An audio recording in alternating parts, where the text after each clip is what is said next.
Good afternoon to all friends from media. आज Bharat election commission of India की press वार्ता में आप सबका बहुत बहुत स्वागत है। हमारे साथ honourable chief election commissioner of India Shri Gyanesh Kumar ji, honourable election commissioner doctor Sukhbir Singh Sandhu, honourable election commissioner doctor Vivek Joshi, election commission of India के उच्च अधिकारी Shri Manish Garg ji, senior deputy election commissioner, Shri Sanjay Kumar, deputy election commissioner, Shri Vijay Kumar Pandey, DDG law, और अन्य इलेक्शन कमीशन के ऑफिशियल्स जो हमारे साथ हैं। इस प्रेस कॉन्फ्रेंस का जो बेसिक फॉर्मेट है, it will be the honourable chief election commissioner will be addressing the media, that will be followed by a question and answer session. Questions will be generally taken in groups of 5 and the honorable CEC would be answering them in one go. So you are requested that whenever you want to ask a question, kindly wait for your turn. There will be a micer who will be approaching you. Introduce yourself and your organization and then you can ask your question. So that will be the basic format of the press conference. So kindly keep your mobile phones on the silent mode. Sir.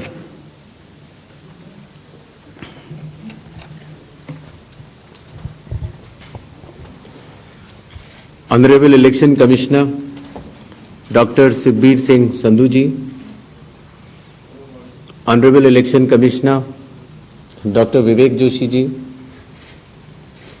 चुनाव आयोग के वरिष्ठ अधिकारीगण और media के मेरे दोस्तों, सबसे पहले चुनाव आयोग मतदाताओं के नाम एक संदेश देना चाहता है। भारत के संविधान के अनुरूप भारत का हर नागरिक जो 18 वर्ष की आयु पूरी कर चुका हो, उसे मतदाता अवश्य बनना चाहिए और मतदान भी अवश्य करना चाहिए। आप सभी जानते हैं कि कानून के अनुरूप हर राजनीतिक दल का जन्म चुनाव आयोग में रजिस्ट्रेशन से ही होता है।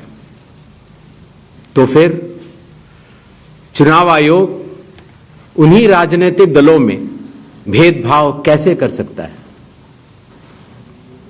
चुनाव आयोग के लिए न तो कोई विपक्ष है, न तो कोई पक्ष है, सब समकक्ष हैं। चाहे किसी भी राजनीतिक दल का कोई भी हो, चुनाव आयोग अपने संवैधानिक कर्तव्य से पीछे नहीं हटेगा। पिछले 2 दशकों से लगभग सभी राजनीतिक दल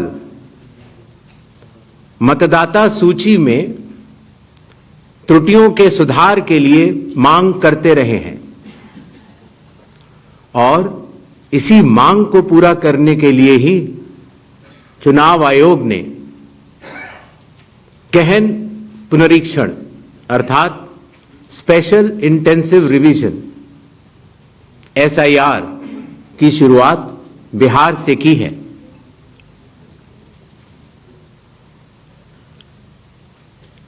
SIR की प्रक्रिया में सभी मतदाता, बूथ लेवल ऑफिसर्स और सभी राजनीतिक दलों द्वारा नामित 1.6 लाख BLAs ने मिलकर एक प्रारूप सूची तैयार की है। इस प्रारूप सूची की एक कॉपी आप सभी लोगों को दी गई है, जिसमें कि हर बूथ में जब यह प्रारूप सूची तैयार की जा रही थी तो सभी राजनीतिक दलों के बूथ लेवल एजेंट्स ने उसे हस्ताक्षर के साथ भी सत्यापित किया है। इस प्रारूप सूची में त्रुटियां हटाने के लिए एक बार फिर निर्धारित समय परिधि में सभी मतदाता और राजनीतिक दल मिलकर अपना बहुमूल्य योगदान दे रहे हैं। विगत आंकड़ों के अनुसार स्वयं मतदाताओं ने लगभग 28,370 ऐसे क्लेम्स एंड ऑब्जेक्शंस दिए हैं और जो मतदाता 1 जुलाई को 18 वर्ष की आयु पूरी कर चुके हैं या 1 अक्टूबर को 18 वर्ष की आयु पूरे करने वाले हैं, ऐसे 1,03,703 मतदाताओं ने भी अपना आवेदन फॉर्म 6 और डिक्लेरेशन के साथ किया है।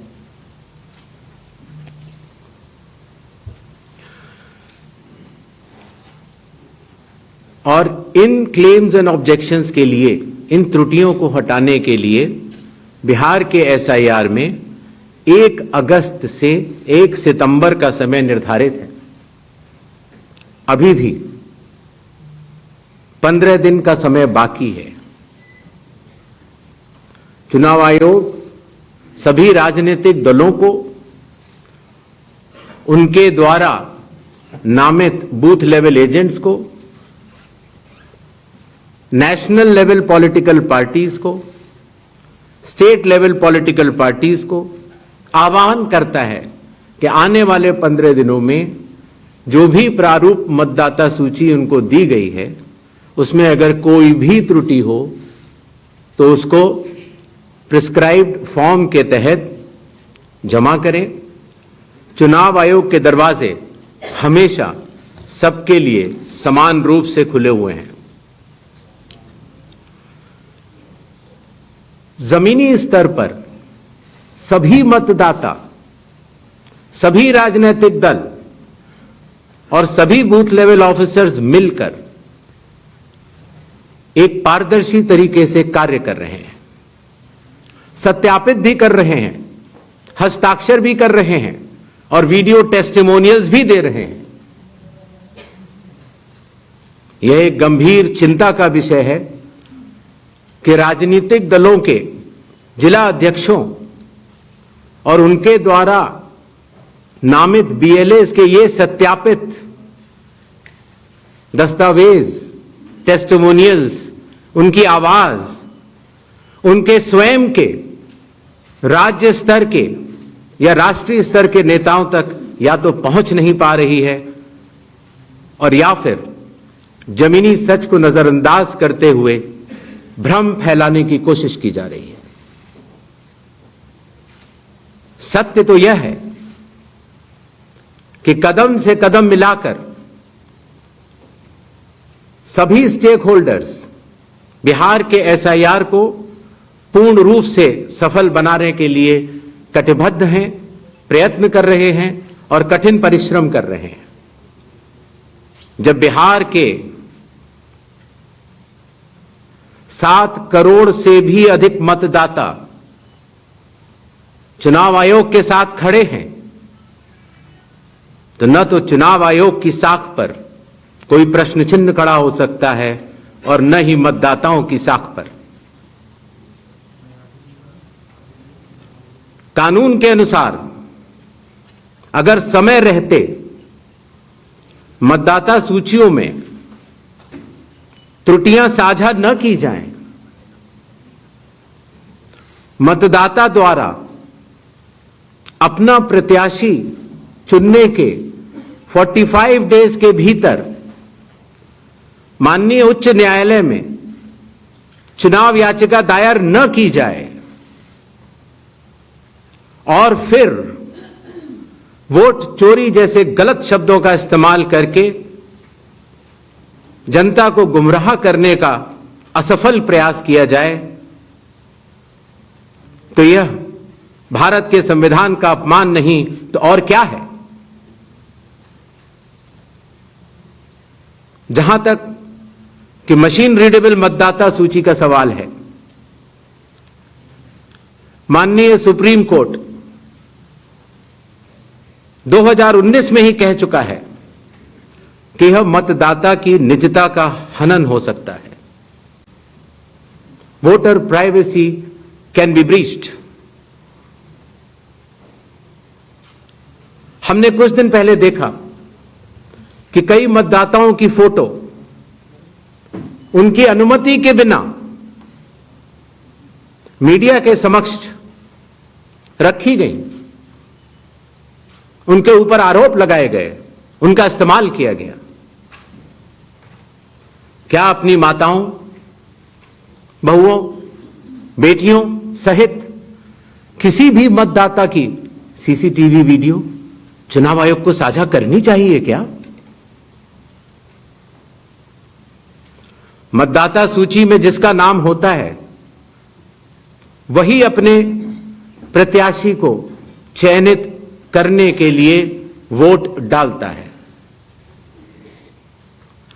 लोकसभा के चुनाव की प्रक्रिया में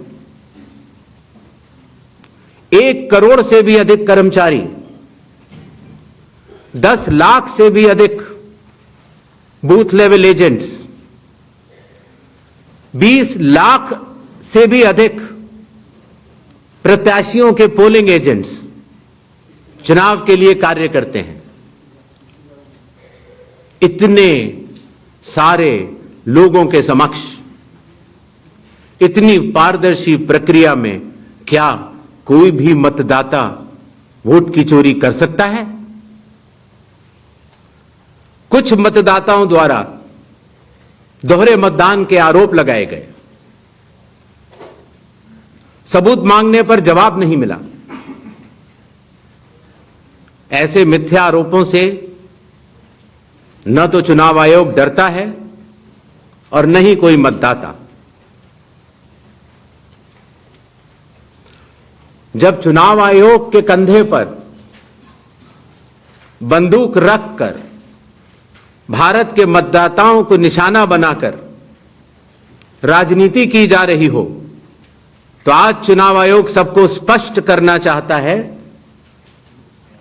कि चुनाव आयोग निडरता के साथ सभी गरीब, अमीर, बुजुर्ग, महिला, युवा सहित सभी वर्गों और सभी धर्मों के मतदाताओं के साथ बिना किसी भेदभाव के चट्टान की तरह खड़ा था, खड़ा है और खड़ा रहेगा। जय हिंद, जय Bharat.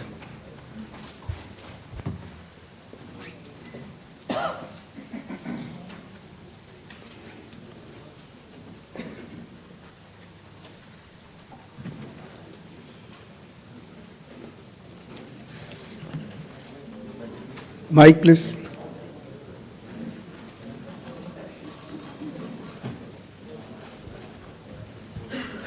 Sir, good evening. I am Prashant from Asianet News. Sir, here. Here. हाँ, Prashant from Asianet News. As you know, after Rahul Gandhi's press conference, there are many issues coming up from different states, including states like Kerala. Will you initiate an inquiry into all these allegations which are coming from different states? next 5 questions. 22.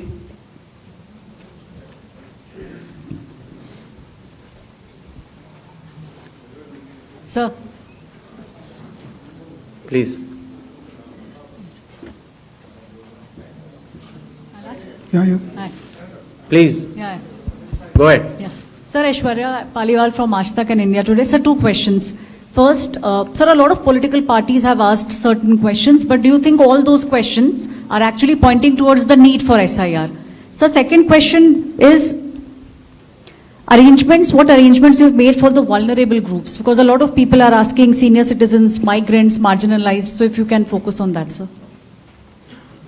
Okay. 163. Sir, Shriparna from the Hindu newspaper. Sir, during door-to-door survey and enumeration, how many Nepali, Bangladeshi and Myanmarese nationals were found by BLOs? Does the Election Commission have any figures? 80. I'm coming, sir. We have enough time, sir. 80. Ganesh Kumar ji, yeah. How are you? I think you are well. This is Sandeep Shornokar from Bardhaman newspaper. It's a West Bengal, one of the largest newspaper. मेरा question ये है कि बिहार के बाद बंगाल में कब SIR शुरू हो रहा है? 164.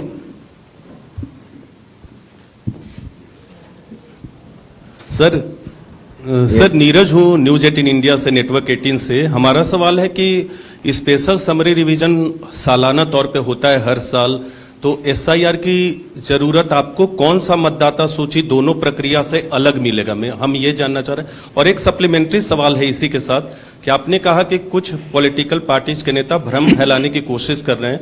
उनका यह भी कहना है, राहुल गांधी की मैं बात कर रहा हूं, थोड़ी देर पहले उन्होंने कहा है क्यों उन्हीं से शपथ पत्र सिर्फ मांगा जा रहा है, दूसरे लोग, दूसरी पार्टी के लोग जो सवाल कर रहे हैं उनसे क्यों नहीं। तो इन 5 सवालों को पहले ले लेते हैं।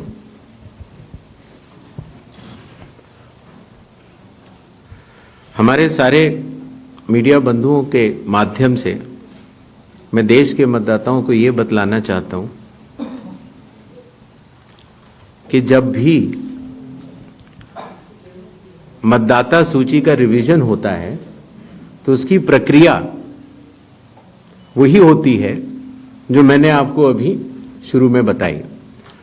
अर्थात सबसे पहले बूथ लेवल ऑफिसर्स और BLAs, राजनीतिक दलों के BLAs मिलकर एक ड्राफ्ट तैयार करते हैं और उसके बाद सभी राजनीतिक दलों को और उसी असेंबली कॉन्स्टिट्यूएंसी के मतदाताओं को यह अधिकार होता है कि वो उसमें त्रुटियां सुधारने के लिए आवेदन कर सके।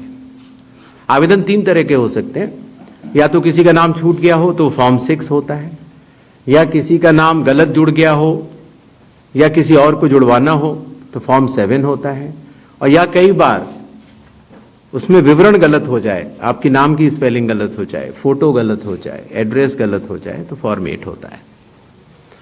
तो ये क्लेम्स एंड ऑब्जेक्शंस का जो पीरियड होता है ये बहुत महत्वपूर्ण होता है और इसमें सभी राजनीतिक दलों की भागीदारी और मतदाताओं की भागीदारी भी आवश्यक होती है।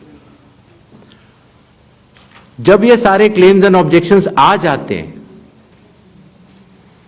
तो उसके बाद जो उस इलाके का SDM होता है, जिसको कई जगहों पर इलेक्टोरल रजिस्ट्रेशन ऑफिसर भी बोलते हैं, जो कि स्टेट गवर्नमेंट का एक अधिकारी होता है, वो उस पर एक निर्णय लेता है और निर्णय करने के बाद एक अंतिम सूची का प्रकाशन करता है।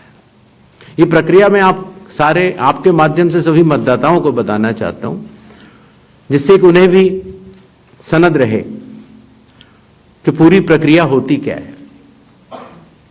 तो एक बार जब SDM की तरफ से अंतिम सूची प्रकाशित कर दी जाती है, और याद रहे कि प्रारूप अर्थात ड्राफ्ट सूची भी पॉलिटिकल पार्टी से शेयर की जाती है और अंतिम सूची भी पॉलिटिकल पार्टी से शेयर की जाती है, और आजकल चूंकि तकनीकी का जमाना है तो वेबसाइट पर भी इलेक्शन कमीशन की अवेलेबल होती है। इसके बाद भी अगर कोई भी त्रुटि रह जाए तो उस जिले के DM के पास एक अपील होती है, और अगर DM से भी उस त्रुटि का समाधान न निकले तो उसके ऊपर उस प्रदेश के चीफ इलेक्टोरल ऑफिसर के पास एक अपील होती है। जो अंतिम सूची प्रकाशित हो जाती है उसके ऊपर हो जाते हैं चुनाव। जब चुनाव होते हैं तो पॉलिटिकल पार्टीज अपने कैंडिडेट्स को खड़ा करती हैं और उन कैंडिडेट्स को यह सूची एक बार फिर दे दी जाती है कि इस सूची के ऊपर मतदान होगा, और यह सूची मतदान केंद्रवार दी जाती है। इस प्रक्रिया के बाद जब चुनावी मतदान होता है तो मतदान केंद्र के अंदर हर प्रत्याशी को यह अधिकार होता है कि वो पोलिंग एजेंट्स को नामित करे, और वही सूची पोलिंग एजेंट्स के पास भी होती है। तो उदाहरण के तौर पर जब हमारा कोई मतदाता जब मतदान करने जाता है तो पोलिंग एजेंट्स देखते हैं और अगर कोई गलत व्यक्ति जा रहा है या कोई 2 बार जा रहा है तो उसके ऊपर ऑब्जेक्शन भी कर सकते हैं। मतदान प्रक्रिया समाप्त होने के बाद मतगणना होती है और मतगणना के बाद रिटर्निंग ऑफिसर रिजल्ट्स डिक्लेयर कर देते हैं। यह एक डिसेंट्रलाइज्ड कंस्ट्रक्ट है। संविधान के अनुसार ये पूरी जिम्मेदारी चुनाव आयोग की है, लेकिन लोक प्रतिनिधित्व कानून के तहत चुनाव आयोग तो एक छोटा सा 800 लोगों का एक समूह है, तो लोक प्रतिनिधित्व कानून के तहत चीफ इलेक्टोरल ऑफिसर, हर जिले का डिस्ट्रिक्ट कलेक्टर, जिसको डिस्ट्रिक्ट इलेक्टोरल ऑफिसर भी कहा जाता है, हर असेंबली कॉन्स्टिट्यूएंसी का इलेक्टोरल रजिस्ट्रेशन ऑफिसर जो कि एसडीएम भी होता है, बूथ लेवल ऑफिसर्स, ये सभी के सभी सिर्फ इसी काम के लिए चुनाव आयोग के पास डेपुटेशन पर भी रहते हैं, सिर्फ मतदाता सूची और मतदान कराने के लिए। तो जब रिटर्निंग ऑफिसर रिजल्ट डिक्लेयर कर देता है, उसके बाद भी कानून में प्राविधान है कि आप 45 डेज के अंदर आप उच्च न्यायालय जाकर एक चुनावी याचिका दायर कर सकते हैं और चुनाव को चैलेंज कर सकते हैं। जब यह प्रक्रिया 45 दिन समाप्त हो जाते हैं, उसके बाद इस तरह के निराधार और आरोप लगाना, चाहे वो केरल हो, चाहे वो कर्नाटक हो, चाहे वो बिहार हो, जब 45 दिन चुनाव के बाद पूर्ण हो चुके हैं और किसी भी दल को, किसी भी कैंडिडेट को कोई भी गलती नजर नहीं आई, तो आज इतने दिनों के बाद इस तरह के निराधार आरोप लगाना, उनका उद्देश्य क्या है, ये सारे मतदाता और देश की जनता पूरा समझती है। जहां तक स्पेशल इंटेंसिव रिवीजन की जरूरत क्यों पड़ी और स्पेशल इंटेंसिव रिवीजन में और नॉर्मल जो रिवीजन हर साल होता है, दोनों में क्या फर्क है, यह बहुत अहम सवाल है। पिछले 20 सालों में हर साल रिवीजन होता रहा और जो एनुअल रिवीजन होता है उसमें साधारण तौर से एब्सेंटी, शिफ्टेड और एक जिसे कहते हैं कि एक रैंडम तरीके से उसका रिवीजन कर लिया जाता है।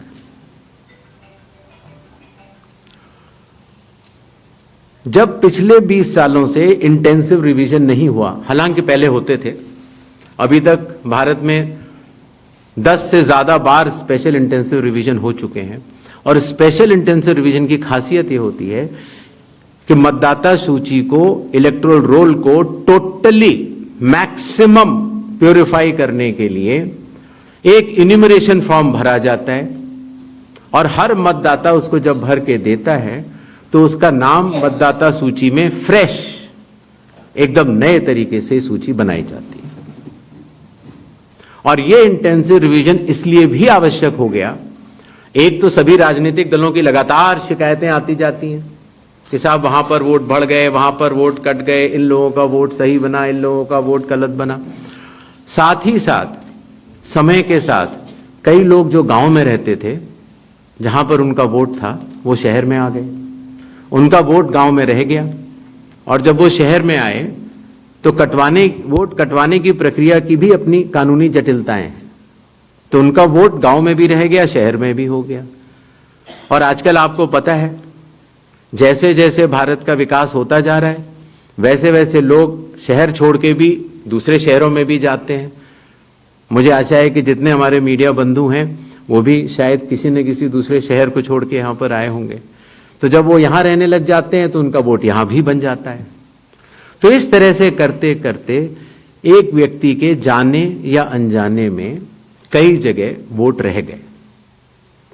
तो मतदाता सूची को शुद्ध करने के लिए इन्यूमरेशन फॉर्म एकमात्र रास्ता रह जाता है, क्योंकि मैं आपको एक उदाहरण भी देता हूं।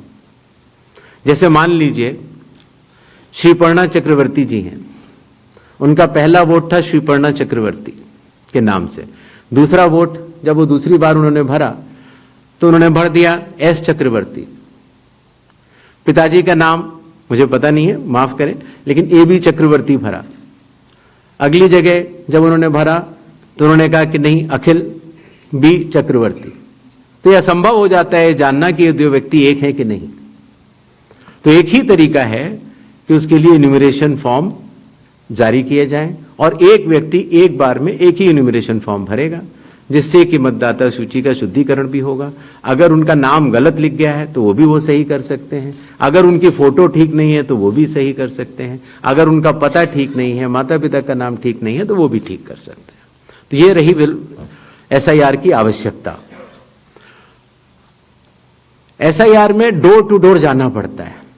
बूथ लेवल ऑफिसर हमारे बिहार के लगभग 90,000 बूथ लेवल ऑफिसर्स 7,89,00,000 लोगों के घर घर जाकर उन्होंने एक एक व्यक्ति को एन्यूमरेशन फॉर्म दिया।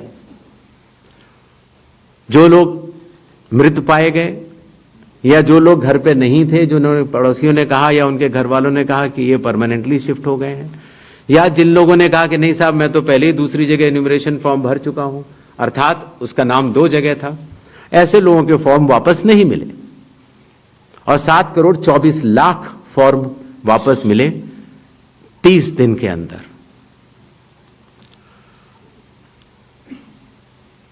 इनमें से एक सवाल यह था कि कितने नेपालीज हैं और कितने बांग्लादेशीज। पहली बात तो मैं स्पष्ट कर देना चाहता हूं कि भारत के संविधान के अनुसार सिर्फ भारत का नागरिक ही MLA और MP का चुनाव कर सकता है। किसी और कोई अधिकार, किसी और देश के नागरिक कोई अधिकार प्राप्त नहीं है। अगर ऐसे लोगों ने इन्यूमरेशन फॉर्म भरा है तो SIR की प्रक्रिया में अपनी पात्रता सिद्ध करने के लिए कुछ दस्तावेज भी मांगे गए, जिनकी गहन जांच 30 सितंबर तक होनी है। और ऐसे केस में जो ऐसे लोग हैं जो कि हमारे देश के नहीं हैं, गहन जांच के दौरान वो पाए जाएंगे और निश्चित तौर से उनका वोट नहीं बनेगा। जहां तक वेस्ट बंगाल के SIR की तारीख की बात है, हम तीनों कमिश्नर्स एक उचित समय देखकर उसका निर्णय लेंगे कि कब वेस्ट बंगाल में होना है या देश के अन्य राज्यों में कब होना है। उसकी तारीखों का ऐलान आने वाले समय में उचित समय पर किया जाएगा। एक और सवाल था कि जब इतनी पारदर्शी प्रक्रिया है तो फिर भ्रम फैलाने वाली कोशिश पर आप कुछ लोगों से ये कह रहे हैं कि फॉर्म 7 दे दें और कुछ लोगों से कह रहे हैं कि आप शपथ पत्र दे दें। इसका जवाब ये है, लोक प्रतिनिधित्व कानून में जो सबके लिए बराबर है, मेरे लिए भी है, आपके लिए भी है और किसी भी सांसद के लिए भी है और किसी भी MLA जी के लिए भी है। अगर आप उसी निर्वाचन क्षेत्र के निर्वाचक हैं तो आपको समय रहते शिकायत करने का पूरा मौका है। आप फॉर्म 6 भर सकते हैं, फॉर्म 7 भर सकते हैं, फॉर्म 8 भर सकते हैं। आपके राजनीतिक दल के बूथ लेवल एजेंट्स को भी यह अधिकार प्राप्त होता है कि वो एक शपथ देकर 10-10 फॉर्म भी बूथ लेवल ऑफिसर्स को दे सकते हैं, बशर्ते आप उस विधानसभा क्षेत्र के निर्वाचक हो। लेकिन अगर आप उस विधानसभा क्षेत्र के निर्वाचक नहीं हैं, उस कॉन्स्टिट्यूएंसी के आप इलेक्टर नहीं हैं, और अगर आप अपनी शिकायत को आगे बढ़ाना चाहते हैं, एक विषय होता है शिकायत करना, एक होता है उसके ऊपर भ्रम फैलाना, और एक होता है उसके ऊपर चुनाव आयोग पर आरोप लगाना।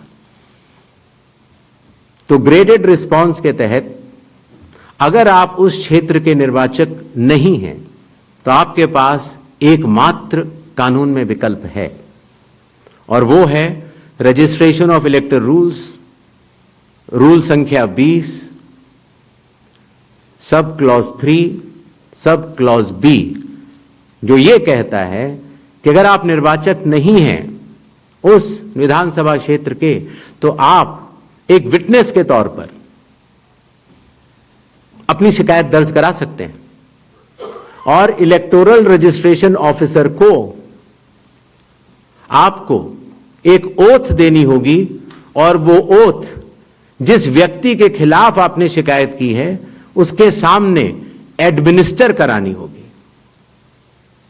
ये कानून शायद इस सदन में बैठे सभी लोगों के जन्म के पूर्व का बना हुआ है और सबके लिए बराबरी तौर से लागू है।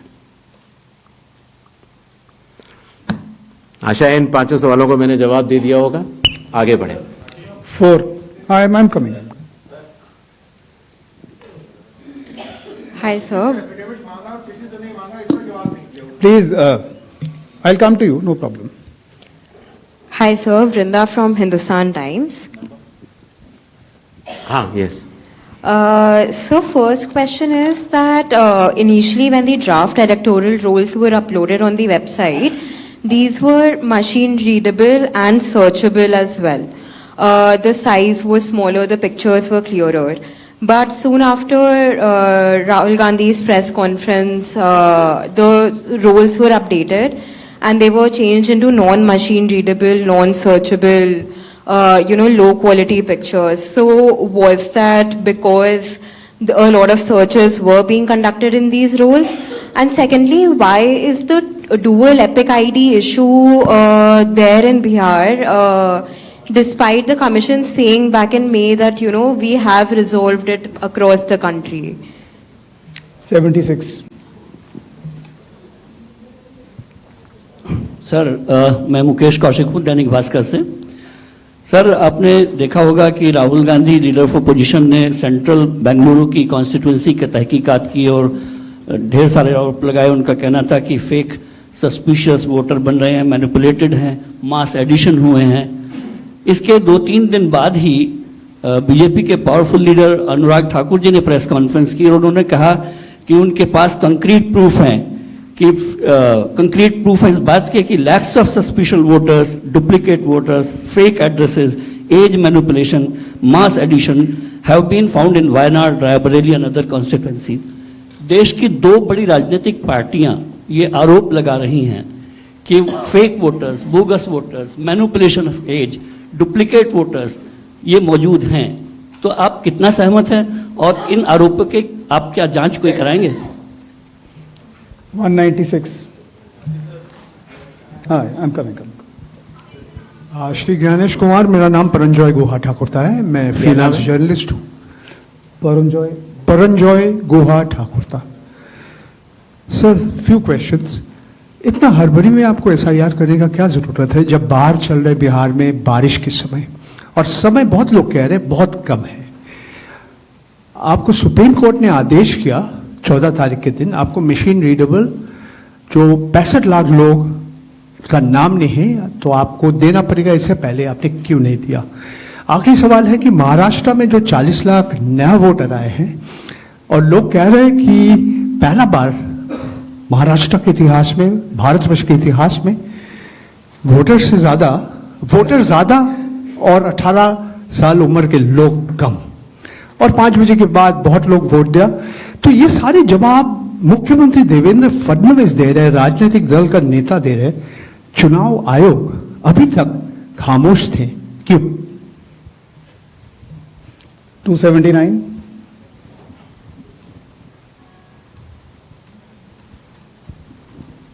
सर, मैं पीयूष पांडे हूं TV9 भारतवर्ष से। मेरा सवाल ये है कि एआई और डीप फेक जैसे तकनीकी खतरे भी मंडरा रहे हैं, राजनीतिक दल उसका प्रयोग भी कर रहे हैं।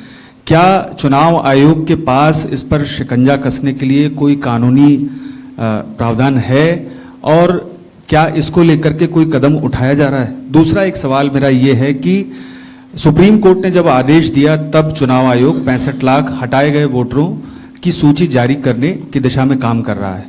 क्यों राजनीतिक दलों के कहने पर पहले ऐसा नहीं किया गया? 147. We'll start the next round. Sir sir मैं गौरव श्रीवास्तव टाइम्स नाउ भारत से। मेरा सवाल ये है सर कि चूंकि हम लोग चुनाव आयोग भी देखते हैं, सुप्रीम कोर्ट में सुनवाई भी देखते हैं, बार बार ये सवाल उठा, और जिस बात को आप कह रहे हैं कि भारत का संविधान कहता है कि भारत का नागरिक ही वोट डाल सकता है, लेकिन भारत के नागरिक ही वोट डाले और चुनाव आयोग नागरिकता तय करे कि बीच की जो एक पतली सी रेखा है उसको लेकर जो कानूनी लड़ाई है वो कैसे सुलझने वाली है। और दूसरा ये कि जो ये बार बार विवाद आता है कि वोटर लिस्ट जो है वो सर्चेबल हो, फिर उसमें एक जैसे कई नाम है, क्या ऐसी कोई प्रक्रिया या आधार को लेकर जो चर्चा है कि अगर आधार से लिंक कर दिया जाए सिर्फ इस मकसद से कि एक व्यक्ति के पास दूसरा वोटर आईडी कार्ड न बनने पाए जब तक कि डेटाबेस में ऐसी जानकारी हो, इसके लिए आयोग क्या कदम उठा रहा है? ठीक, तो इन 5 अपने जर्नलिस्ट का मैं जवाब देता हूं।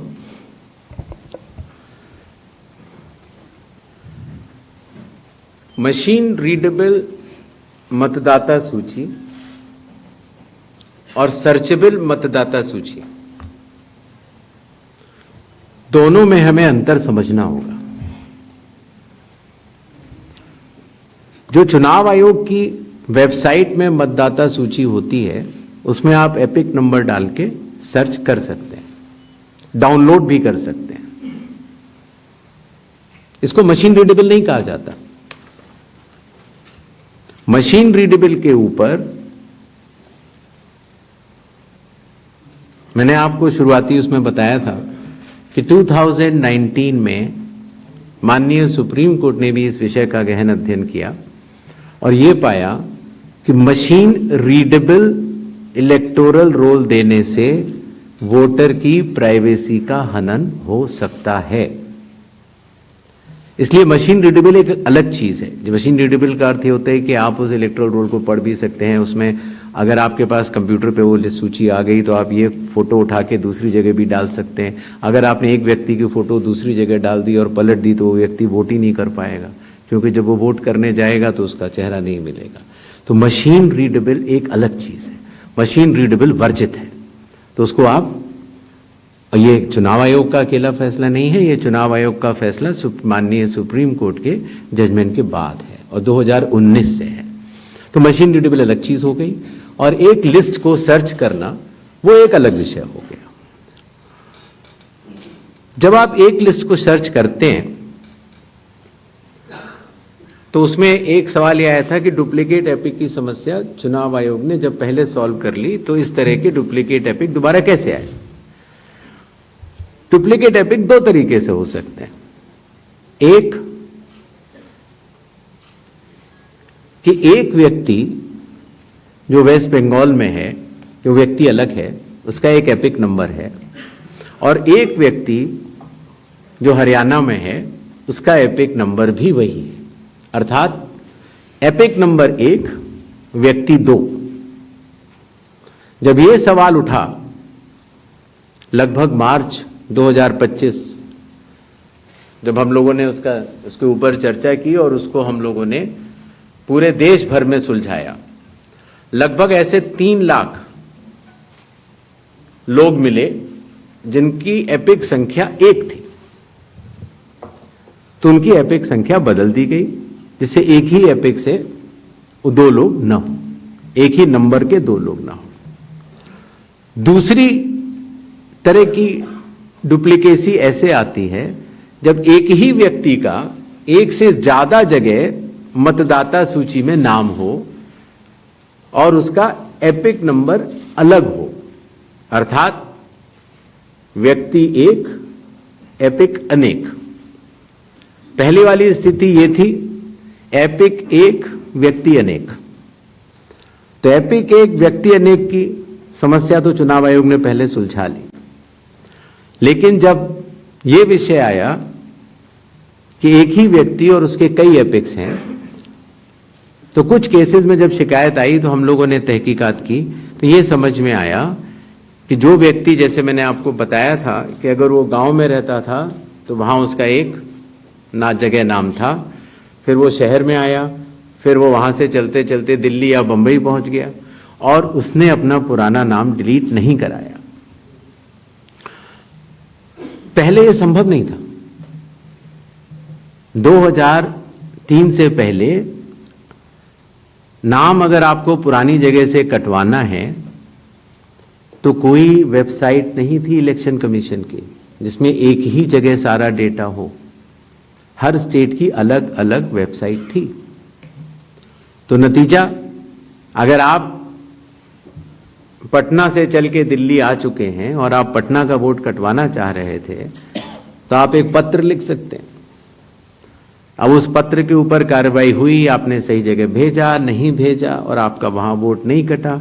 आप दिल्ली आ चुके, आपका यहां नया मतदाता सूची में नाम आ गया, आपके पास एक नया एपिक नंबर है।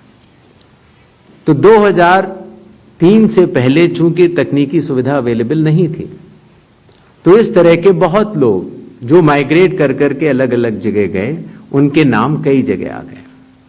फिर एक ये सवाल उठा कि फिर उसको आज की तारीख में तो वेबसाइट है, कंप्यूटर है, उसको आप सेलेक्ट करके हटा सकते हैं। लेकिन वही मैं बात आपको बताना चाह रहा था, चुनाव आयोग मतदाताओं के साथ चट्टान की तरह खड़ा होता है।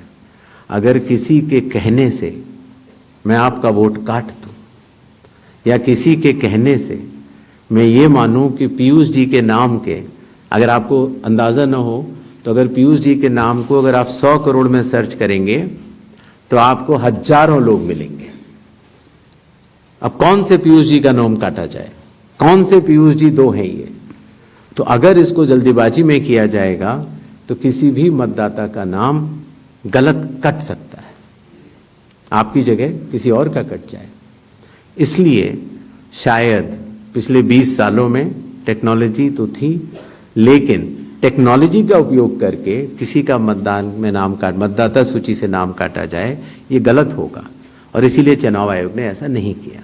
और इसकी या तो व्यक्ति खुद कर सकता है तो कोई आपत्ति नहीं है, और या फिर स्पेशल इंटेंसिव रिवीजन के जरिए जब ये एन्यूमरेशन फॉर्म बनेगा तो पीयूष पांडे जी के पास ही फॉर्म पहुंचेगा। अगर उनके पास दूसरा फॉर्म पहुंच जाएगा तो एक ही पे दस्तखत करेंगे और डुप्लीकेट वोट की समस्या का निदान हो जाएगा।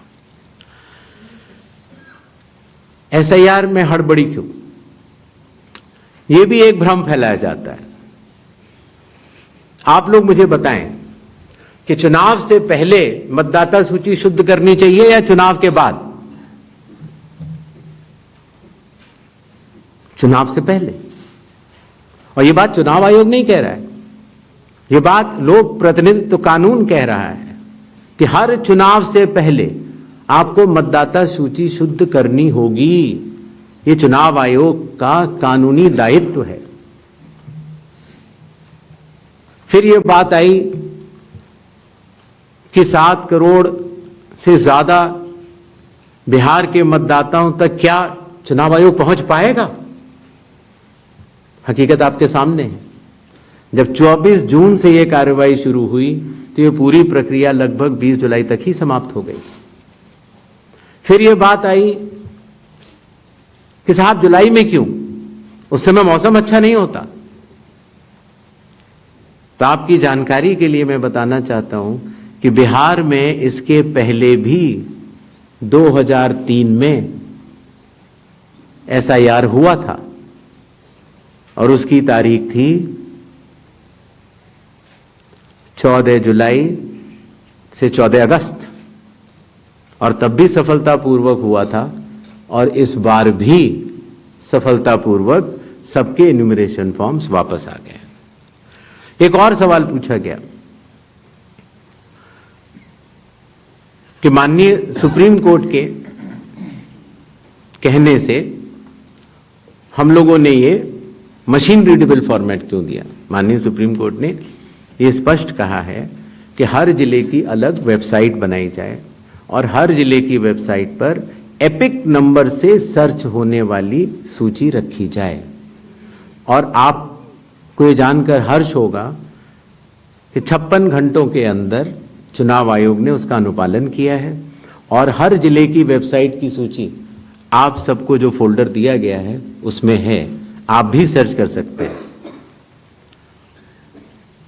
जहां तक आपके पास जो फोल्डर दिया गया उसमें एक वो भी मिनट्स मौजूद है 20 जुलाई के, जहां पर अगर आप खोलेंगे तो उसमें आप पाएंगे कि हर बूथ पर booth level officer, booth level agent, sarpanch सबने मिलकर ये दस्तखत करके सूची बनाई कि ये लोग मृत पाए गए हैं, उनका एपिक नंबर भी है, उनका नाम भी है, और ये लोग स्थायी रूप से स्थानांतरित पाए गए हैं, उनका नाम भी है, और इन लोगों का इन्यूमरेशन फॉर्म या इन लोगों का नाम एक जगह से ज्यादा है, वो भी है।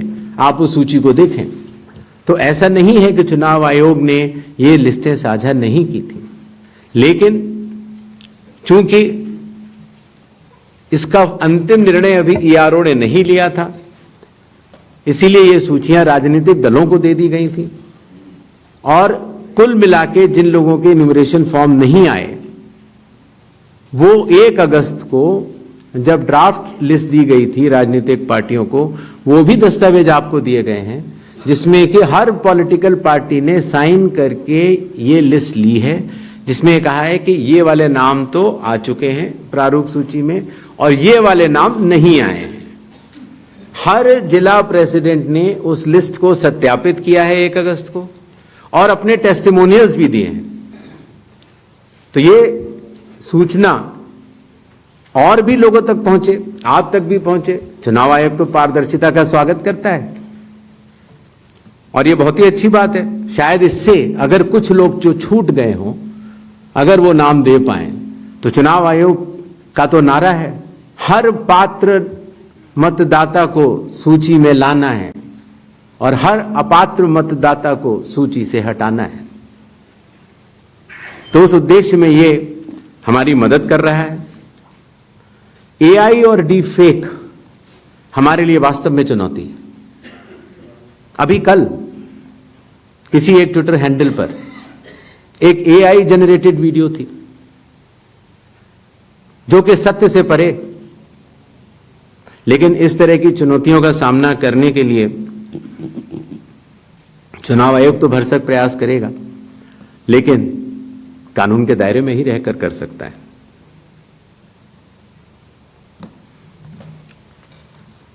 एक और सवाल आया था कि आखिर चुनाव आयोग पात्रता की जांच क्यों कर रहा है।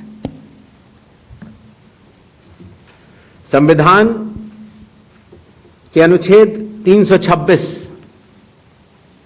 में हर मतदाता की पात्रता स्पष्ट रूप से लिखी गई है और वो पात्रता ये कहती है कि मतदाता सूची में नाम आने के लिए सिर्फ भारत के नागरिक और 18 वर्ष की आयु पूरे कर चुके व्यक्ति ही पात्र हैं। रेजिडेंसी लॉज भी हैं जो कि अलग कानून में बनते हैं, जो कि ऑर्डिनरी रेजिडेंट हैं, या कोई व्यक्ति जो संविधान या किसी कानून के अनुरूप उसको वर्जित किया गया है चुनाव लड़ने के लिए, उनका नाम नहीं आ सकता। तो आर्टिकल 326 जो कि चैप्टर इलेक्शंस के अंदर आता है, जो कि हम यहां पर आपके समक्ष बैठे चुनाव आयोग की एक संवैधानिक जिम्मेदारी है, हम उसको निभाने के लिए पात्रता की जांच कर रहे हैं। नेक्स्ट 187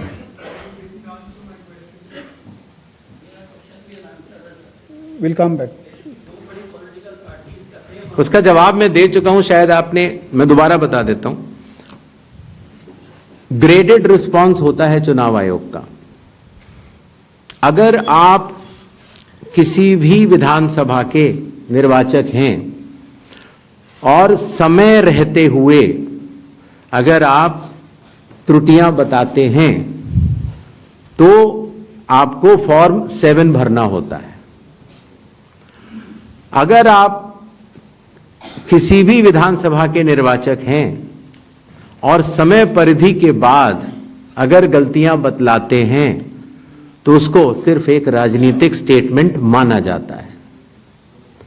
अगर समय के बाद आप त्रुटियां बतलाते हैं और मतदाताओं और चुनाव आयोग पर चोरी का आरोप लगाते हैं तो इन तीनों की ग्रेडिंग में फर्क है।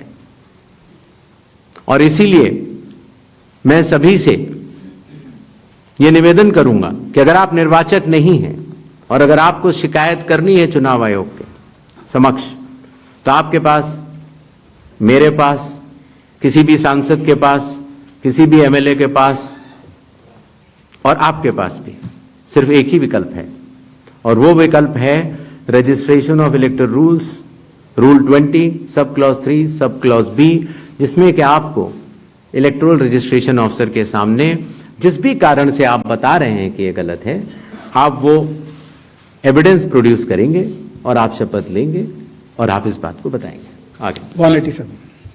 Gyanesh sir, We'll come back, we'll come Ankit back, Gupta, please. ABP Let news us से।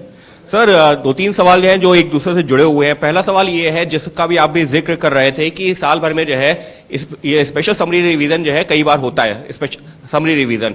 तो इस साल की शुरुआत में जब जो है समरी रिवीजन हो चुका था, तो उसके बाद पिछले 6-7 महीनों में करीबन 22 लाख लोग मृत पाए गए, करीब 32 लाख शिफ्ट हो गए। तो ये आंकड़ा पिछले 6-7 महीने में 22 लाख लोग मर कैसे सकते हैं, ये सवाल उठाया जा रहा है। अगर समरी रिवीजन हुआ था और अब तक, तो ये आंकड़ा जो है क्यों इतना ज्यादा भिन्न, पहले ये सब क्यों नहीं हुआ? इसी के साथ में उसी से जुड़ा हुआ सवाल ये है, विपक्षी पार्टियां ये कह रही हैं, इसका मतलब तो ये है 2024 का एक साल पहले जो चुनाव हुआ था, वो इसका मतलब जो तमाम, आप 65 लाख का आंकड़ा अभी दे चुके हैं, हो सकता है ये आने वाले दिनों में और बढ़े, उन फर्जी मतदाताओं के साथ में हुआ था क्या चुनाव? ये तो सिर्फ बिहार की बात हो रही है, तो क्या इन फर्जी मतदाताओं के साथ में 2024 का चुनाव हुआ था? तीसरा सवाल इसी से जुड़ा हुआ, क्या ये एनआरसी हो रहा है एसआईआर की आड़ में? ये सवाल लगातार कहा जा रहा है, और वो क्यों कहा यह जा रहा है कि एक धर्म के लोगों को वोट काटे जा रहे हैं, एक पार्टी को फायदा पहुंचाने के लिए कार्रवाई की जा रही है। तो लगातार इस तरीके के सवाल। 185. मेरा नाम मुकेश कुमार सिंह है, मैं एक फ्रीलांस जर्नलिस्ट हूं। मैं आपसे जानना चाह रहा हूं कि इस बात का ग्रेडिंग कैसे की जाएगी कि जो अभी आपने उदाहरण देके बताया कि ईपीआईसी में एक आदमी नाम डुप्लीकेट करेगा, जब तक आपके पास कोई यूनिक फीचर नहीं होगा, जैसे आधार के मामले में बायोमेट्रिक्स एक यूनिक फीचर का काम करता है हर इंडिविजुअल के लिए ना, उसी तरीके से अगर आप ईपीआईसी से इसको नहीं जोड़ेंगे तो ये संभव ही नहीं है कि आप कभी जिंदगी में डुप्लीकेसी को चेक कर पाए, चाहे कितने एफर्ट्स कर लें। यहां आपको टेक्नोलॉजी की ही मदद लेनी पड़ेगी, मैनुअली ये ह्यूमनली पॉसिबल नहीं है।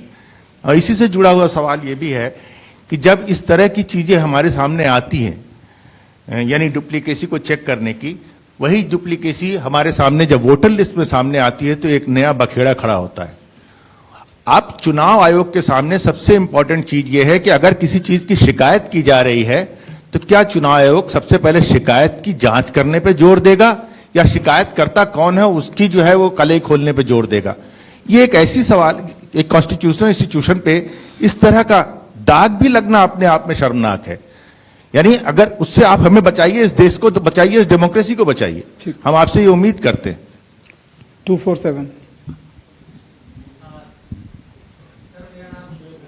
नहीं, just one. I'll come back to you. No problem. Damini Nath from the Indian Express. Sir, 7.24 crore electors forms were received as of 1st August. So how many of these submitted documents along with that? And now that 15 days are over, how many more documents have been made for these electors? And the other question I have is regarding, recommended by BLO and not recommended. What is the basis on which BLO will recommend or not recommend if the documents have not been submitted? 39. Good afternoon sir, Manohar Kesari, news x और India news से sir.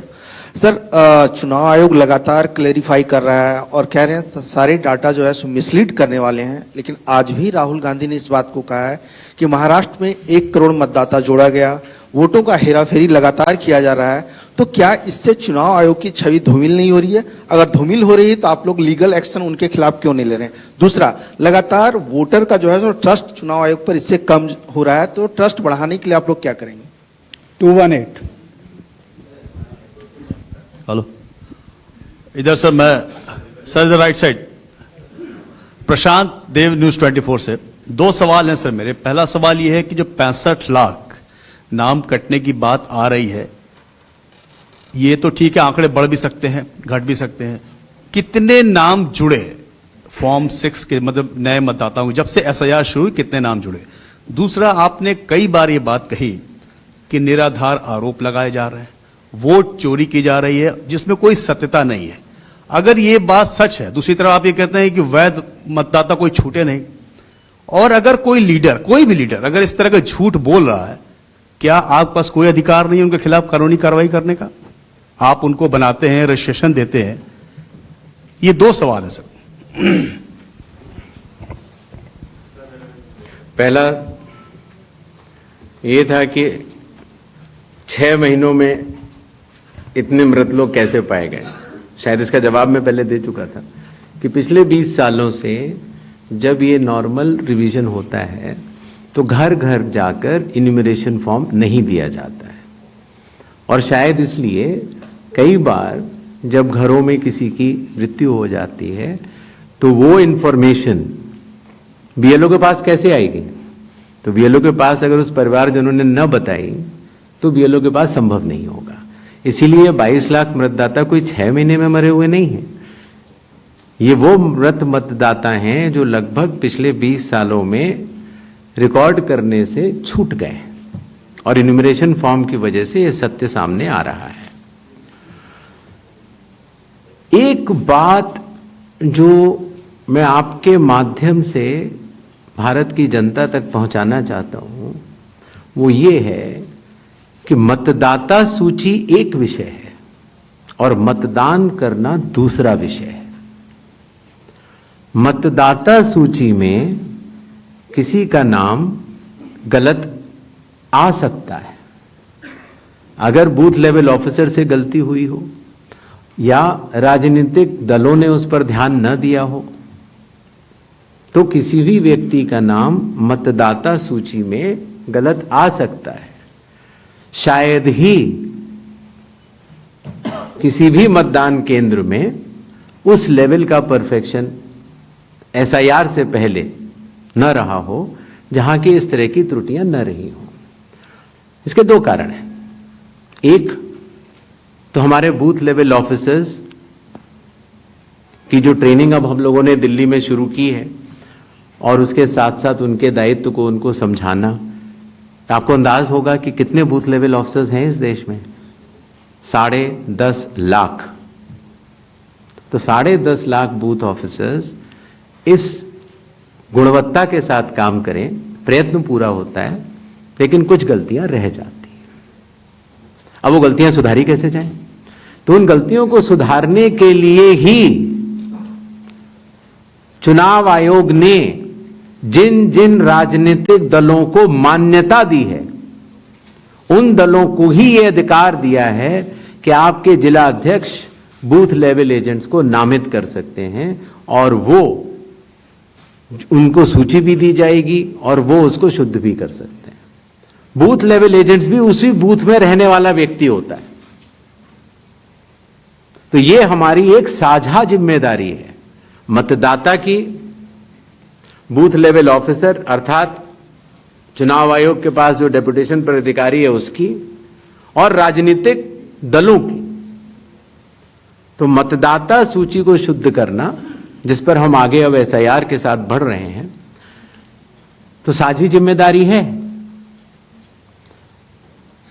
लेकिन बिहार में चूंकि हमारे booth level officers ने booth level agents और राजनीतिक दलों के साथ मिलकर ही काम किया, उसकी कॉपीज मैंने आपको दी हैं कि जो लोग मृत पाए गए, जो लोग स्थानांतरित पाए गए, जिन लोगों के 2 जगह मतदाता सूची में नाम है, वो सभी ने मिलकर सत्यापित किए हुए हैं। तो शायद इसीलिए जब 1 अगस्त के बाद हमारी डेली बुलेटिन आनी शुरू हुई तो किसी भी राजनीतिक दल ने अभी तक एक भी आपत्ति दर्ज नहीं कराई है। तो क्या इसके 2 ही अर्थ हो सकते हैं? या तो प्रारूप सूची एकदम शुद्ध है, जो कि चुनाव आयोग नहीं मानता। चुनाव आयोग कह रहा है कि 1 सितंबर तक हम समय देते हैं, इसमें त्रुटियां हो सकती हैं, आइए सब लोग आइए इसको शुद्ध करते हैं। 15 दिन अभी बाकी हैं। 1 सितंबर के बाद अगर उसी तरह के आरोप लगने शुरू हुए तो जिम्मेदार कौन? हर मान्यता प्राप्त दल को अभी भी 15 दिन बाकी हैं। अगर आपको अंदाज हो तो 1.5 लाख से ज्यादा बूथ लेवल एजेंट्स हैं। बूथ लेवल ऑफिसर तो सिर्फ जब हम लोगों ने किया था तो 77,000 थे, उसके आधे थे। हम लोगों ने ये काम 20 दिन में समाप्त कर दिया था। तो मतदाता सूची का गहन परीक्षण, एक एक नाम के आगे मैं निवेदन करना चाहता हूं, आपके जरिए आह्वान करना चाहता हूं कि सभी 12 राजनीतिक दल, चाहे वो राष्ट्रीय पार्टी के हों, चाहे वो स्टेट पार्टीज के हों, अभी भी समय रहते 1 सितंबर से पहले इसमें गलतियां बताएं। चुनाव आयोग सुधारने के लिए तैयार है, लेकिन 1 सितंबर के बाद नहीं, क्योंकि उसके बाद वही दौर शुरू हो जाता है कि मतदाता सूची एक अलग चीज होती है और मतदान अलग चीज होती है। मतदान में जब कोई वोटर वोट करने जाता है और वो बटन दबाता है तो एक ही बार दबा सकता है। मतदाता सूची में अगर 2 जगह नाम हो तो वोट चोरी कैसे? नहीं हो सकती। वोट तो एक मतदाता एक ही बार डाल सकता है, और इसीलिए हमने कहा था कि चूंकि इस तरह की पीपीटीज बनाई जाएं जिसमें कि चुनाव आयोग के डेटा को गलत तरीके से एनालाइज किया जाए और उसके जरिए यह कहा जाए कि चूंकि मतदाता सूची में ये नाम है इसीलिए मतदान गलत हुआ। मतदाता सूची और मतदान 2 अलग विषय हैं और इन दोनों को अलग अलग ही देखा जाता है। दोनों के कानून भी अलग हैं। मतदाता सूची का कानून है लोक प्रतिनिधित्व कानून 1950 और मतदान करने का कानून है लोक प्रतिनिधित्व कानून 1951। दोनों के नियम अलग हैं, दोनों के लोग अलग हैं, और दोनों चीजों को जुड़ा के ऐसा भ्रम फैलाना कि अगर मतदाता सूची में कोई ऐसी चीज है, जैसे एक विषय आया था, किसी ने कहा कि साहब हाउस नंबर 0 है, 80,000 लोगों के हाउस नंबर 0 हैं, इसीलिए वो फर्जी हैं। अगले दिन कई सारे मतदाता खड़े हो गए, उन्होंने कहा नहीं साहब हम तो यहां रहते हैं। तो आपके थ्रू मैं जनता को बताना चाहता हूं कि हर पंचायत और हर म्यूनिसिपैलिटी में जरूरी नहीं है कि आपका घर होते हुए भी उसको घर का नंबर दिया गया। तो चुनाव आयोग जो कि एक एक मतदाता को ढूंढ कर उसका वोट डलवाता है। आपको पता है अरुणाचल प्रदेश का एक गांव है मालेगांव, जहां सिर्फ एक मतदाता बहन के लिए पूरा चुनाव आयोग 2 दिन तक ट्रैकिंग करके जाता है और उनका वोट लेके आता है। वही चुनाव आयोग जो गिर फॉरेस्ट के पीछे एक महंत हैं, उनके लिए 1.5 दिन की ट्रैकिंग करने जाता है, पूरा वोट बूथ बनाता है और वोट लेके आता है। उस कर्मठता से, और आज से नहीं 75 सालों से उस विरासत से, कर्मठता से कार्य करने वाले चुनाव आयोग के ऊपर अगर निराधार आरोप आप मतदाता सूची और मतदान को मिला के और जनता के सामने अगर ये कहें कि चोरी हो रही है तो ये गलत बात है। जनता सब समझती है। किसी व्यक्ति के अगर 2 जगह वोट भी हो तो भी वो एक ही जगह वोट करने जाता है। 2 जगह वोट करना कानूनी अपराध है। और अगर कोई भी व्यक्ति ऐसा कहता है तो सबूत तो चाहिए। सबूत मांगा था, मिला नहीं। इसी तरीके से जिन लोगों के पास घर नहीं होता, आप लोग भाग्यवान हैं, कई लोगों के पास घर नहीं होता लेकिन उसका नाम भी मतदाता सूची में होता है। और उसका पता क्या दिया जाता है? उसका पता वो जगह दी जाती है जहां वो व्यक्ति रात को सोने आता है, कई बार सड़क के किनारे, कई बार पुल के नीचे, या कई बार लैंप पोस्ट के किनारे। और फिर अगर यह कहा जाए कि वो फर्जी मतदाता है, ये हमारे गरीब मतदाताओं, बहनों, भाइयों और बुजुर्गों के साथ एक बहुत बड़ा खिलवाड़ है। 0 नंबर। आपको पता है इस देश में करोड़ों लोगों के घरों के पते के आगे 0 नंबर है। क्यों? क्योंकि पंचायत, म्यूनिसिपैलिटी, जिस घर में वो रहते हैं, उन्होंने उनका नंबर नहीं दिया। शहरों में अनऑथराइज्ड कॉलोनीज हैं जहां उनको नंबर नहीं है, तो वो अपने फॉर्म में क्या पता भरें? तो चुनाव आयोग के निर्देश कहते हैं, अगर ऐसा कोई भी मतदाता इस देश में है, चुनाव आयोग उसके साथ खड़ा है और उसको नोशनल नंबर देगा। और चूंकि कंप्यूटर में जब उसको भरते हैं तो वो 0 दिखता है।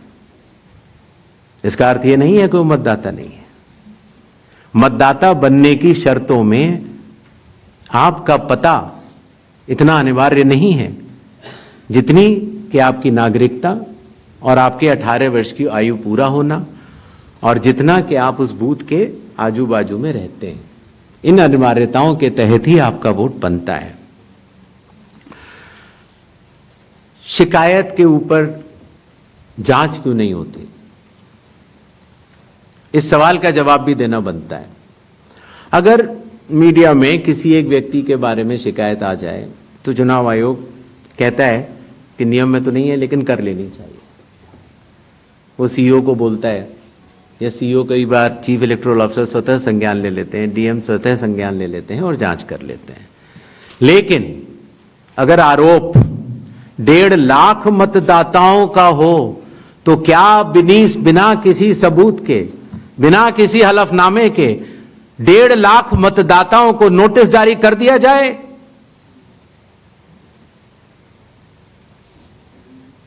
क्या यह न्याय संगत होगा? कानून में न प्रावधान है, न कोई शपथ पत्र है, न कोई एविडेंस है, न कोई सबूत है, तो क्या 1.5 लाख नोटिस जारी करके उन मतदाताओं को एसडीएम के दफ्तर में बुलाया जाए और यह कहा जाए कि आप फर्जी हैं? क्या मतदाता चुनाव आयोग से यह नहीं पूछेगा कि आपके पास क्या सबूत है? आज भी आपके मीडिया में चल रहा है, जितने नाम लिए गए सब एक एक करके सामने आ रहे हैं। और अगर चुनाव आयोग ने उनको नोटिस दिया होता तो हमारी साख गिरती कि बढ़ती? किसी ने सवाल पूछा था तो मैंने सोचा बतलाता चलो। बिना किसी सबूत के किसी भी वैलिड मतदाता का नाम नहीं कटेगा। चुनाव आयोग हर मतदाता के साथ चट्टान की तरह खड़ा हुआ है। अगर कोई सोचता है कि एक पीपीटी देकर, जो कि चुनाव आयोग के आंकड़े नहीं हैं, चुनाव आयोग ने मतदाता सूची जरूर दी है, लेकिन पीपीटी में गलत तरीके से एनालाइज करना, गलत आंकड़े देना और यह कहना कि पोलिंग ऑफिसर ने कहा है कि इस महिला ने 2 बार वोट दिया है, इतने संगीन विषयों पर बिना हलफनामे के चुनाव आयोग को काम नहीं करना चाहिए। यह संविधान और कानून दोनों से विरुद्ध में होगा। और यह भी मैं आपको बतलाना चाहता हूं कि यह सवाल जो आया था ट्रस्ट, मैंने आपको पहले भी कहा था कि जहां तक मतदाताओं की बात है, हिंदुस्तान में 60% से ज्यादा वोटिंग होती है। जो दुनिया के बड़े बड़े जनतंत्र जिसके लिए सोच सकते हैं, दुनिया का सबसे बड़ा जनतंत्र है भारत। दुनिया का सबसे बड़ी मतदाता सूची हमारे पास है, लगभग 90 करोड़ से 100 करोड़ के बीच में।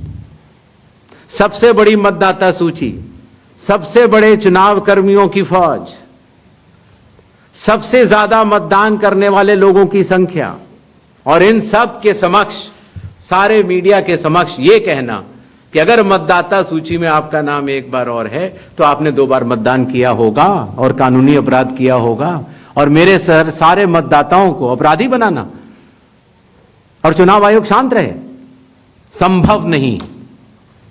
हलफनामा देना होगा या देश से माफी मांगनी होगी, तीसरा विकल्प नहीं है। आपके माध्यम से मैं यह भी कहना चाहता हूं, अगर 7 दिन में हलफनामा नहीं मिला तो इसका अर्थ ये सारे आरोप निराधार हैं। और हमारे मतदाताओं को यह कहना कि वो फर्जी हैं, इसके ऊपर जो भी इस व्यक्त बात को बोल रहा है उसको माफी मांगनी चाहिए। महाराष्ट्र में वोटर लिस्ट बढ़ी, समय रहते जब ड्राफ्ट सूची थी तो दावे और आपत्ति क्यों नहीं जमा कराए गए? जब रिजल्ट निकल आया तब याद आया कि यह गलत था, और एक भी मतदाता का नाम सबूत सहित आज तक चीफ इलेक्टोरल ऑफिसर महाराष्ट्र को नहीं मिला। चुनाव हुए 8 महीने हो गए। महाराष्ट्र में क्यों नहीं उच्चतम न्यायालय में चुनावी याचिका दायर की गई?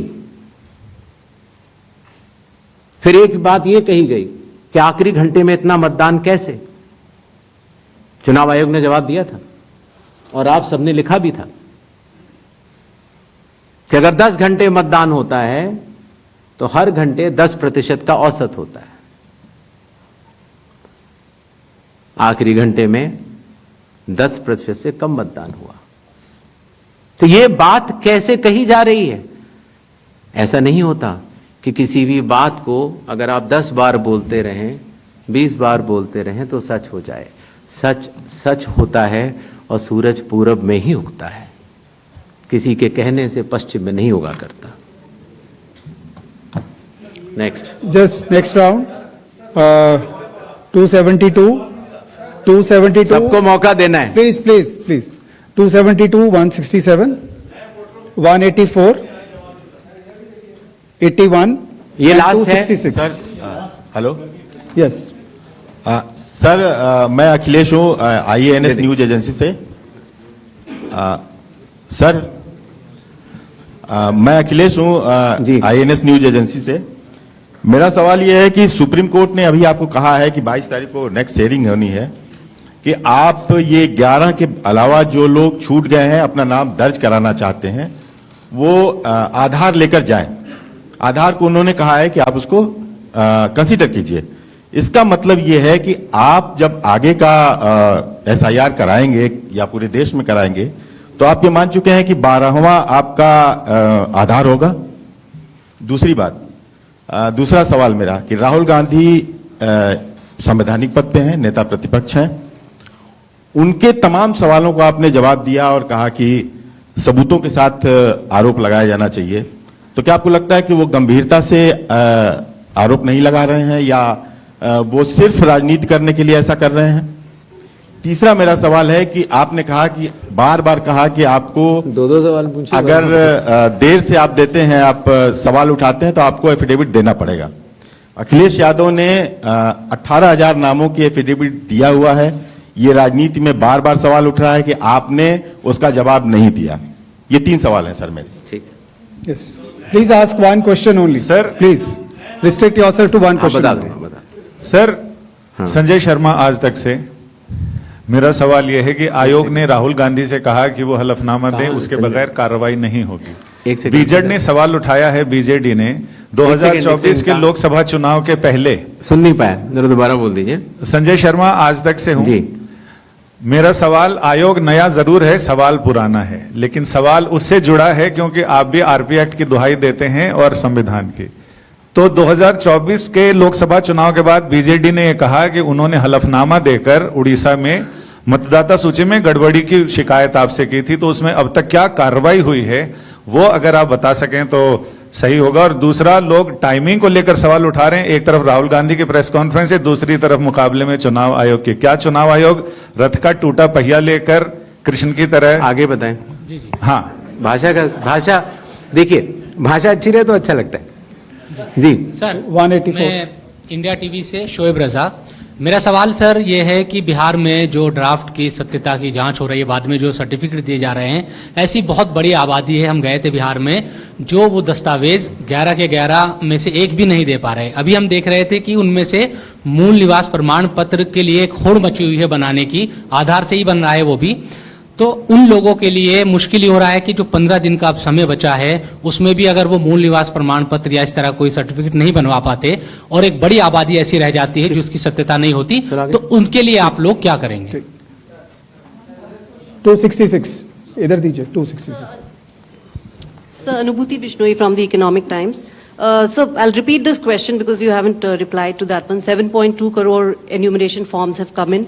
How many have come in without any of the 11 documents? I told her I'll reply. Yes. 81. Sir, second, sir, in 2004, when intensive revision was carried out, it's an EC order which clearly states that Arunachal and Maharashtra are being left out of intensive revision because polls are due, assembly polls are due within months. But you have, the Election Commission this time has set aside that principle for Bihar. If you could explain that. Okay. Third, when you took over as CEC, you have identified political parties as a key stakeholder. And you've also held rounds of meetings and consultations with them. Do you think, given the kind of criticism SIR has drawn, maybe there should have been a wider consultation with political parties before embarking on such a massive exercise? Sir, मैं Manish Agarwal नवभा times से. हाँ sir, जैसा कि आपने कहा राहुल गांधी के बारे में कि हलफनामा देना होगा या देश से माफी मांगनी होगी 7 दिन के अंदर, नहीं तो हम मानेंगे सारे आरोप निराधार हैं. अगर राहुल गांधी ऐसा नहीं करते हैं तो क्या भ्रम की स्थिति ऐसी देश में फैली रहेगी? चुनाव आयोग अपने स्तर पे क्या इस बात को कंफर्म करेगा कि जो वोटर लिस्ट हमारी है वो बिल्कुल ओके है और आरोप निराधार हैं? सेकंड इज, जो एसएसआर हर साल होता है सर, जैसे बिहार की बात करें तो 22 साल बाद हो रहा है, तो 3 साल वोटर हर साल जुड़े, 65 लाख अगर वोटर, तो क्या हमारी चुनाव आयोग की कोई जिम्मेदारी नहीं जो हर साल एसएसआर हो रहा है कि वे कैसे एटलीस्ट डेड वोटर कैसे जुड़ रहे हैं हर साल, तो क्या उनकी भी कोई जवाबदेही बनती है सर? Thank you. पहली बात, That's okay, that's, please. पहली बात ये दोबारा आई कि साहब डेट्स को लेकर पूछा गया, तो मैंने स्पष्ट किया था कि लोक प्रतिनिधित्व कानून के अंतर्गत जो रिवीजन होता है वो चुनाव से पहले होता है. बिहार का चुनाव 22 नवंबर 2025 से पहले संपन्न किया जाना है, क्योंकि बिहार की जो हमारी विधानसभा है उसकी कालावधि वहां समाप्त हो रही है. हमारे पास 1 जनवरी 2025 का एक स्पेशली रिवाइज किया हुआ एक रोल था, इंटेंसिव नहीं था. आमूमन तौर से चुनाव से 6 महीने से अगर ज्यादा हो तो हम लोग को वोटर लिस्ट रिवाइज करनी चाहिए. तो अगर 1 जनवरी से 22 नवंबर तक हम रिवाइज नहीं करते तो इस 11 महीने से ज्यादा के अरसे में काफी त्रुटियां हो सकती थी. अगर हम 1 अप्रैल 4 ही तारीख को हो सकता है रिवीजन कानून के तहत, 1 जनवरी, 1 अप्रैल, 1 जुलाई और 1 अक्टूबर, तो उन्हीं तारीखों को जो 18 साल की उम्र प्राप्त करते हैं उनको वोट का अधिकार मिल जाता है. तो अगर हम 1 अप्रैल करते तो फिर यह बात आती कि अभी तो आपने एसएसआर कराया है तो आप फिर करा रहे हैं. अगर हम 1 अक्टूबर करते तो यह बात आती कि बिल्कुल चुनाव सर पर है. तो एक ही विकल्प उपलब्ध था और वो था 1 जुलाई की क्वालिफाइंग डेट मानते हुए एक रिवीजन होना चाहिए. दूसरा विषय, तो इंटेंसिव रिवीजन क्यों, एसएसआर क्यों नहीं? ये बात मैं आप लोग ही तो कह रहे हो कि एसएसआर में इतना गहन परीक्षण नहीं हुआ, इसीलिए कई त्रुटियां पाई गईं जो कि अब इन्यूमरेशन फॉर्म से आ रही हैं. दरअसल एसआईआर ही तो है जो इन सारे आरोपों का जवाब है. अगर एसआईआर में सब लोग मिलकर, सारी राजनीतिक पार्टियां मिलकर अगर मतदाता सूची को शुद्ध बनाने के लिए, राजनीतिक उद्देश्यों से परे जाकर राष्ट्र निर्माण के लिए, राष्ट्र सेवा के लिए अगर मतदाता सूची को शुद्ध बनाने के लिए काम करना चाहें तो आज भी बिहार में 15 दिन बाकी हैं. और चुनाव आयोग उन सभी का शुक्रगुजार रहेगा जो मतदाता सूची शुद्ध करने के लिए अपना योगदान देंगे. यह बात कही गई कि किसी एक राज्य से, उड़ीसा से या उत्तर प्रदेश से कुछ शिकायतें की गई. बात वहीं की वहीं है. चुनाव हारने या जीतने के बाद जिस मतदाता सूची पर चुनाव हुआ उसके ऊपर बिना हलफनामा दिया गया, ये बात ठीक नहीं है। बिना हलफनामा दिए, बिना ओथ दिए, सिर्फ एक पत्र लिखकर अगर हमारे बूथ लेवल ऑफिसर्स और एसडीएम्स और डीएम्स इनके कार्यशैली पर अगर कोई प्रश्न चिन्ह लगाता है तो ये गलत है। एक सवाल जो मैं पिछली बार जवाब नहीं दे पाया था कि साहब जो ये एसआईआर बिहार में चल रहा है उसमें कितने लोगों के डॉक्यूमेंट आ गए, कितने लोगों ने रिकमेंड किया, किस बूथ लेवल क्या रिकमेंड किया, डाटा लेने की कोशिश तो हो रही है। लेकिन मैंने आपको पहले बताया था कि चुनाव आयोग मल्टी लेवल कंस्ट्रक्ट से काम करता है। Booth level officer booth level पर है, जहां औसतन करीब 1000 से कम मतदाता है, 200 घर हैं। उसके ऊपर आता है बूथ लेवल सुपरवाइजर जो 10 बूथ लेवल ऑफिसर के ऊपर काम करता है। उसके ऊपर आता है एसडीएम, उसके ऊपर आता है डीएम, उसके ऊपर आता है चीफ इलेक्टोरल ऑफिसर, और मतदाता सूची का कार्य वहीं समाप्त हो जाता है। चुनाव आयोग में न तो मैं, न मेरे साथी चुनाव आयोग, न कोई चुनाव आयुक्त का अधिकारी और न आप कोई भी वोट जोड़ सकते हैं या काट सकते हैं सिवाय कानूनी प्रक्रिया का पालन किए, कोई भी। तो आपको इस बात को समझना होगा कि इस कंस्ट्रक्ट में जो डिसेंट्रलाइज कंस्ट्रक्ट है, इसमें बूथ लेवल ऑफिसर ने जब किसी मतदाता से डॉक्यूमेंट्स लिए या उसने दिए तो कितने डॉक्यूमेंट्स लिए, क्या उसको रिकमेंड किया या नहीं किया, ये सारा विषय अभी भी एसडीएम स्तर पर विचाराधीन है, जिसका निर्णय 30 सितंबर तक आएगा। और उसके पहले इस सवाल का जवाब पूछना और बताना दोनों ही त्रुटिपूर्ण भी रहेगा और वो भी रहेगा। अगर आप आधार के बारे में आपने बोला, माननीय सुप्रीम कोर्ट का स्पष्ट आदेश है कि जो लोग एग्रीव्ड हैं, जो लोग ड्राफ्ट सूची से एग्रीव्ड हैं, वो लोग अपने इन्यूमरेशन फॉर्म को आधार के साथ जमा कर सकते हैं और चुनाव आयोग उस बात को मानता भी है, उसका पालन भी करता है। आई होप आप सबके काफी प्रश्नों का हम लोग जवाब दे पाए होंगे। Thank you so much. Thank you. Please join us for tea on the 4th floor. और जाने से पहले एक बार और आखिर 100 करोड़ की मतदाता सूची और बिहार के 7 करोड़ की मतदाता सूची में सवाल भी कई हैं और जवाब भी कई हैं।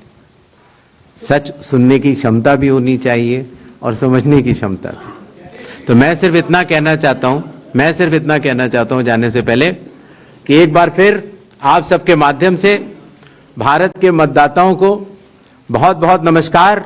और सभी राजनीतिक दलों से हम ये आह्वान करते हैं कि अभी भी प्रारूप सूची में कोई भी त्रुटि हो तो आगे आएं और हमें 1 सितंबर तक बताएं। 1 सितंबर के बाद बतलाने से कोई फायदा नहीं होगा। जय हिंद, जय Bharat. Join us for tea on the 4th floor, please. आओ फोटो खिंचवा। आ जाओ यार।